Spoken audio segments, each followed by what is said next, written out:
Ross Coulthart has more thoughts on the Arrow report and a whole lot more. It's time for another UFO News Roundup, so get in here. This is Jack with Cosmic Road. I talk about UFOs and the paranormal. Please hit like and subscribe and let me know what you think in the comments below. Okay, here's what Ross had to say. The Congress mandated in legislation a history from 1945 of all of the key UAP UFO incidents in US history. That hasn't happened. What this report does is completely ignore a host of incidents, particularly ones where the military has actually investigated them, and especially ones involving UAPs seen over nuclear weapons facilities. And they've completely ignored the incident that actually kicked off the current wave of interest into the phenomenon, the 2004 Tic Tac incident off the west coast of the USA, and also the 2014-2015 incidents off the east coast. It's like these incidents never happened. And what's happened here, I think, is that the Pentagon has been so reactive to the allegation that it's involved in a conspiracy, it completely failed to do its job. And what they've produced in this report is essentially what we call in Australia a dog's breakfast. It's a complete shambles. It's full of errors. It's got falsehoods, it misrepresents incidents, and it completely ignores a whole series of incidents that are actually essential to an understanding of the history of this whole phenomena. Well, I think you hit on it. Yeah, Right? I mean, it goes way further than that, right? I mean, it doesn't talk about alien abductions. It doesn't talk about, military and government involvement in alien abductions. It doesn't talk about a lot of stuff. I mean, how can they assist in alien abductions if there's no aliens? There's no there. According to Arrow, Arrow has no reason to exist. That's right, there's no UFOs. There's nothing to be alarmed about, nothing to see here. What was the reason Arrow was created? Well, it was to look into UFOs. So why is Arrow still around? You tell me. Steve Bassett, who I'm interviewing later today, goes even further. He says it's not the worst lie the U.S. government DOD has coughed up in my lifetime. Some have led to the deaths of hundreds of thousands of people. But the truth it conceals has more import for the future of the human race than any buried behind those previous lies. Everyone directly connected to the authoring or authorizing of this statement should resign from government service, preferably immediately. P.S. Others who should resign over their authoring and authorizing of this execrable lie as they become known should also resign. Feel free to convey those names should you know of them. So there you go, Steve, strongly denouncing the Arrow report, and rightly so. I can't wait for our conversation. I hope he brings some of that fire to the interview. Meanwhile, MSN keeps on pushing the propaganda. 9 intriguing UFO claims the Pentagon just refuted as bogus. Well, that's right, non-disclosure agreements used for cover-ups. Bogus, never happened. A CIA official managed UAP experiments. Didn't happen. Aliens observed a technology test. Didn't happen. A military officer touched an alien spacecraft. Didn't happen. An ET technology test occurred. Didn't happen. White House looked into making alien info public. Nope, didn't happen.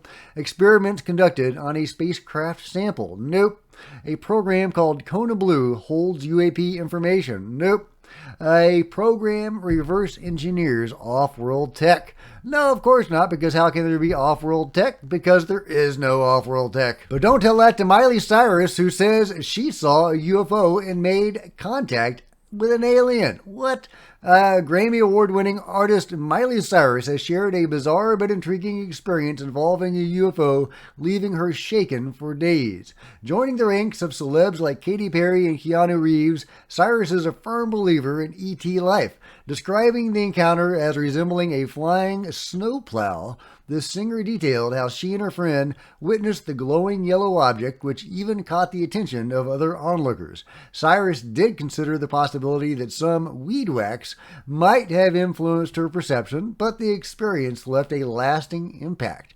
Recounting the surreal moment of making eye contact with the being inside the UFO, Cyrus admitted feeling both unthreatened and deeply shaken.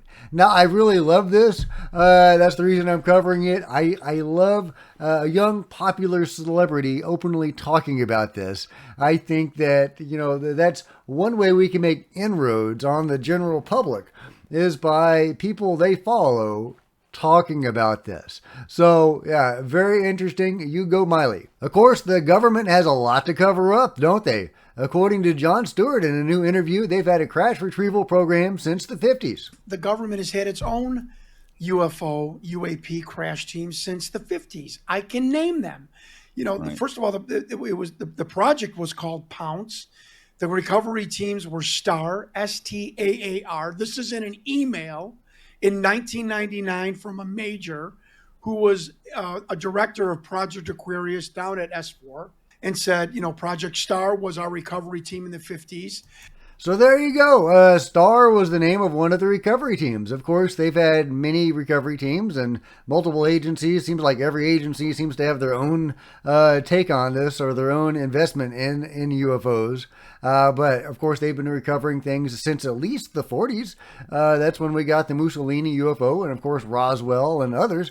So, but really interesting information about this one particular program called Pounce and the recovery team named STAR. So, yeah, very interesting stuff. Speaking of John also found out some other interesting details, including a document from Area 51. And now we know the name of at least one person that worked at Area 51. He says many docs have mentioned Area 51, but none have been removed from Area 51 until today. An entry log from an Area 51 security contractor. Skeptics want facts, proof, and names. Okay, this checks all the boxes. And check it out. He's got the document right here. This is an entry on the Groom Lake Air Force Base log showing a Stanton L. Howell had access to Area 51. The legend is as follows. Last name, first name, middle initial, rank or civilian status, unit or agency, etc. The first date authorized was in 81, last date 83. So he was there for 2 years or had access for 2 years. And that is the gentleman in question, Stanton L. Howell. During his time in the Navy, he was introduced to electronics, which began his long career in the field of electronics and radar systems. Stan met and married his bride. Yeah, okay, so I Googled this guy, and here's what I found. I believe this is what that screenshot was from in the very last section of the tweet. Stanton L. Howell, 1990, 29 to 2011. Stan Howell died peacefully at home with his wife and family by his side on October 11th after living with Parkinson's disease for 11 years. Stan Howell was born in Intervale, North Hampshire, and the third son to Lloyd and Rosalie Howell. Stan went to work at the age of 14 as a bellhop, etc. During his time in the Navy, he was introduced to electronics, which began his long career in the field of electronics and radar systems. And it goes on talking about his career. Not once does it mention Lockheed Martin or Area 51. Jon Stewart reached out to his family, to Stanton Howell's family, and talked to his son. And his son was surprised because Stanton never mentioned working at Area 51. But apparently he was a contractor for Lockheed Martin. He didn't directly work for Lockheed Martin, but he was a contractor for Lockheed Martin. And at least that's the son's understanding. Of course, the son didn't know that he was at Area 51. But yeah, really interesting that it doesn't mention Lockheed Martin at all in his obituary. So apparently they keep this stuff really under wraps. I mean, you can't say anything to your friends or family if you're in these programs. But really interesting that now we know the name of somebody that actually worked at Area 51. Was he involved in reverse engineering, or was he doing more, normal operations, helping to design or whatnot with, advanced mundane aircraft? Either way, a really good catch by John and good investigation. Okay, getting back to reactions to the Arrow report. Jeremy Corbell is not taking this sitting down. Taking my time reading this horseshit, he says. There will be a special episode of Weaponized with me and George Knapp midweek. The reason AARO was formed in the first place was because of the mishandling of the UFO problem by our government agencies. It was instated to address the UFO reality because of the cover-up. You made waves. They had to do something. But this is an attempt to lull you into submission. They think you're stupid. I don't. And you don't have to be a genius to understand that we face a dangerous and real possibility of strategic surprise, not from the UFO presence, but from the lies about UFOs by our governments. This historical review is an attempt to rewrite history and obscure the fundamental facts about the UFO phenomenon and our government's role in lying to the American and global public. If the United States won't fess up, other nations will.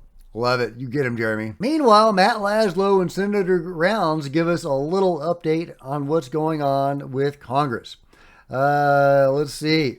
Askapol asks, are you working with Chuck Schumer and his team on amending your guys' UAP amendment from the NDAA? Round says, not a lot of activity right now. The reality is that we'll have to work with the House to find out what their concerns are, and we'll have to address that. But he does seem like he's talking about amending the Schumer-Rounds amendment and maybe revamping it. It looks like they are actively working on that and, coordinating with people in the House who killed it to see if they can figure out ways to address their concerns. Getting back to AARO, it was reported by Matt Ford that Sean Kirkpatrick had a secret committee staffed, at least in part, by members or former members of the UFO control group. Well, Ross Coulthart has the names of the people on that secret committee. Will he reveal them? Well, let's give a listen. Now, I referenced earlier in the analysis I did on this whole report that legacy program gatekeepers have been advising Kirkpatrick, and we were one of the first people to reveal this months back, that Kirkpatrick had people that were actually managing or had been managing the legacy UFO crash retrieval and back in engineering program, that he had brought those people on board to advise him. I think we've kind of seen the result of that. And I understand earlier that you posted that you actually know the names of these people. Do you plan on revealing them? Yes, actually, I forgot it was you that had that scoop, Matt. It was you. It was the advisory group to Dr. Sean Kirkpatrick that he was keeping very, very secret. But there were, again, people in AARO who were quite alarmed to discover that their boss, the head of AARO, was taking advice from a group of advisors who, frankly, were totally and utterly compromised. And I can't name them just yet. I've got plans about what I want to do. But what I can tell you is that these are people whom I know are directly involved as legacy program gatekeepers. One of them sat on the National Security Council with Dick Cheney in his White House years. It's very, very interesting to see the people who are now being revealed to me as the people involved. Okay, so who are these guys? Meanwhile, check this out, guys. The deepest pool in the world.